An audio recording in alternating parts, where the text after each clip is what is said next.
नमस्कार। धर्म दिग्दर्शन चैनल में आप सभी का स्वागत है।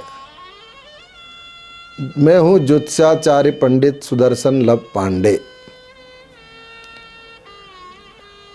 हर एपिसोड की तरह आज एक नया एपिसोड में और नया साल में एक विशेष चर्चा करने आए हैं। देखिए, जन्म कुंडली में कभी कभी राहु का विचार करना बहुत बड़ा कठिन की विषय है। जन्म कुंडली में राहु किस स्थिति में रहने से क्या फल देता है, इस विषय को हम जानकारी करना चाहते हैं और हम आपको वही विषय जानकारी देंगे कि आपकी जन्म कुंडली में राहु का स्थिति कैसा होगा तो उसका फल कैसा होगा। अगर कहीं ना कहीं आप राहु से पीड़ित हैं तो क्या क्या उपाय कर सकते हैं, इस विषय की जानकारी देना चाहते हैं। देखिए सर, सबसे पहले एक बात है, एक राशि के अनुसार राहु का फल होता है।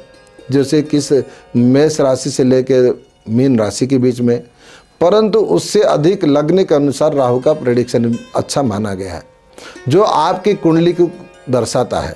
आपकी कुंडली में अगर प्रथम भाव में राहु बैठा है, अगर आपके कुंडली में प्रथम भाव में अकेला राहु बैठा है तो वो कौन सा लग्न है, उस लग्न के अनुसार उसका फल होता है। परंतु प्रथम भाव में राहु अक्सर कहीं ना कहीं आपकी पढ़ाई में डिस्टर्ब कर देता है, और कारण है कि प्रथम भाव में जो लग्न में राहु बैठता है तो वो उसको कहते हैं मस्तिष्क में राहु बैठना। तो वो व्यक्ति अस्थिर हो जाता है, जिसके कारण में उसकी पढ़ाई भी डिस्टर्ब हो जाता है।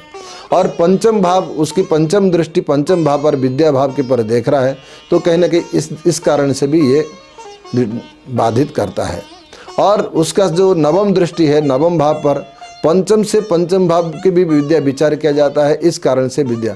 तो जो बच्चे पढ़े लिखे पढ़ते हुए बच्चे को अगर अस्थिरता हो जाता है और कहीं ना कहीं वो स्थिर नहीं रहता और थोड़े से पढ़ने के बाद फिर उठ के भाग जाता है, या बार बार पढ़ने के बाद उसको याद नहीं रहता, ऐसे परिस्थिति में राहु को बहुत देख लेना चाहिए। यदि राहु नवम पंचम या लग्न में कहीं ना कहीं बैठा हो तो उसके उपाय कर लेना चाहिए। उसके क्या उपाय करें?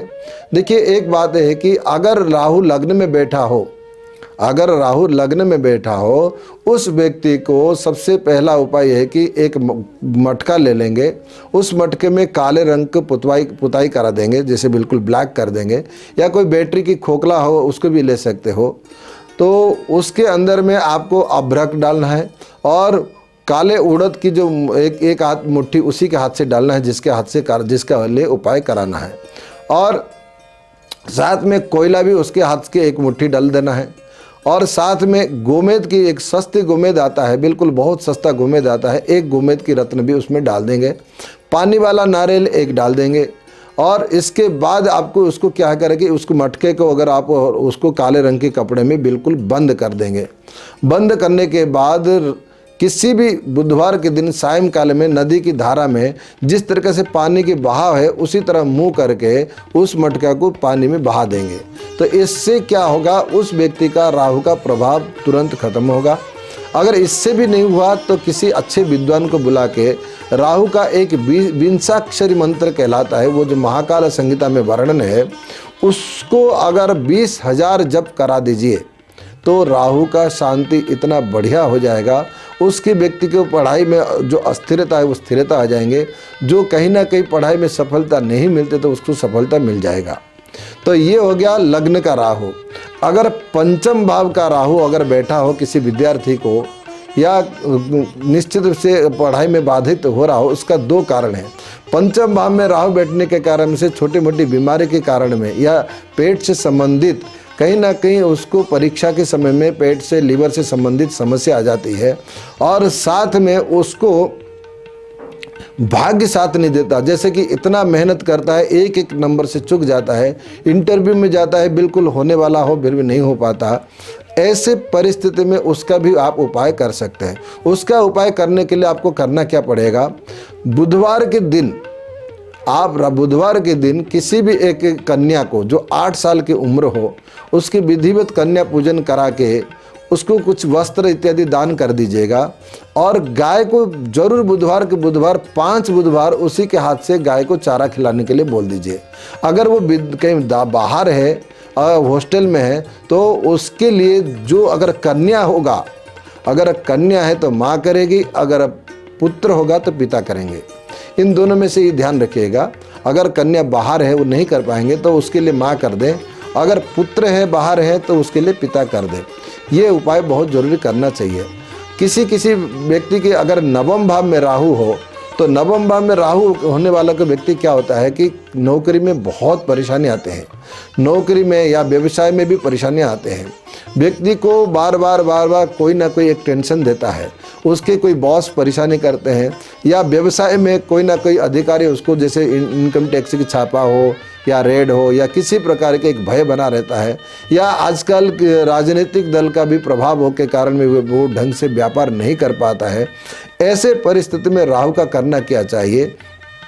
देखिए, राहु के लिए सबसे इस परिस्थिति में सबसे बढ़िया है, भृगु संहिता में वर्णन है कि राहु का यंत्र बनाइए, राहु का यंत्र बनाइए। राहु का यंत्र भृगु संहिता में इसको दिया है, कैसे बनाना है उसका चित्र भी दिया है। हम उसको ज़्यादा हम उजागर अब नहीं करेंगे क्योंकि ये किसी विद्वान के पास जाएंगे तो वो भृगु संहिता से संबंधित आपको ये उपाय बता देगा। तो भृगु संहिता में राहु का एक यंत्र दिया है, उस राहु के यंत्र के मध्य में आप एक गोमेद को जोड़ दीजिएगा किसी सुनार से, फिर या तो आप सुनार से वो यंत्र बना भी दीजिए। फिर उस गोमेद को 41 दिन तक 41 डेज तक आप अगर स्वयं कर सकते तो करते रहिए। 41 डेज तक आपको जो है 80,000 मंत्र जप करना है। उसमें 80,000 मंत्र जप करने के बाद उसी जो 20 अक्षर का जो मंत्र है उस 20 अक्षर मंत्र को 80,000 जप करेंगे। 80,000 जप करने के बाद उसको राहु के मुख में आहुति जिस दिन हो, अग्निबास का विचार जरूर करना। अग्निबास जिस दिन राहु के मुख में आहुति हो और उसी दिन राहु काल जिस समय में हो, राहु के मुख में आहुति हो और राहु काल के समय हो, और साथ में राहु की लकड़ी से यानी कि दुर्वा के जो बंडल बना के रखेंगे और 9 बंडल कम, देखिए एक बार में 9 माला करना है, यानी कि 81 माला हो जाएगा। जैसे आप 81,000 करेंगे तो उसमें 80,000 में आप 10 माला तक कर लेंगे। तो उसमें आपको करना क्या है, 10 माला में 10 बंडल बनाएंगे और एक माला होने के बाद लास्ट में वही मंत्र बोलते हुए एक दुर्वा की बंडल डाल देंगे। तो ऐसे आपको 10 बार करना है। मिनिमम 8 बार तो होना चाहिए क्योंकि उसका दशांश 80 का दशांश 8 होता है। अगर आप 9 बार कर देंगे तो आपका भाग्य स्थान का जितने भी राहु का कष्ट है उससे आप मुक्त हो जाएंगे। इसी प्रकार जिसको संतान भी का हानि होता है तो वो पंचम भाव का उपाय का करेंगे, जो हमने बताया कि कैसे उपाय इसको करना है। जिसकी बार बार संतान की अवरोध आ जाता है, यानी कि किसी को सर्प के सपना आ जाता है या कोई और किसी पितरों का सपना आने के कारण उसके गर्भ नष्ट हो जाता है, तो ऐसे परिस्थिति में उस व्यक्ति को राहु का उपाय क्या करना चाहिए? उस समय राहु का उपाय एक ही बात ध्यान रखें कि पंचम भाव में जो राशि आता हो, पंचम भाव में मान लीजिए अगर पंचम भाव में मिथुन राशि होता हो तो उसमें क्या करेंगे, राहु के साथ उस ग्रह का भी शांति जरूर कर लेना है। उस ग्रह की शांति करना है कि जैसे मान लीजिए मिथुन राशि बुध है और बुध का हमें शांति इसमें नहीं करना है, बुध का लिए हमको भगवती का प्रार्थना करना है। ऐसे हर ग्रहों के देवताओं के अलग अलग है। अगर किसी के पंचम भाव में संतान से पीड़ित हो रहा हो, एक साधारण उपाय और भी है। ये तो आप हम ज्योतिषी से संपर्क करेंगे किस भाव से कैसा है, लेकिन आप स्वतः भी कर सकते हो।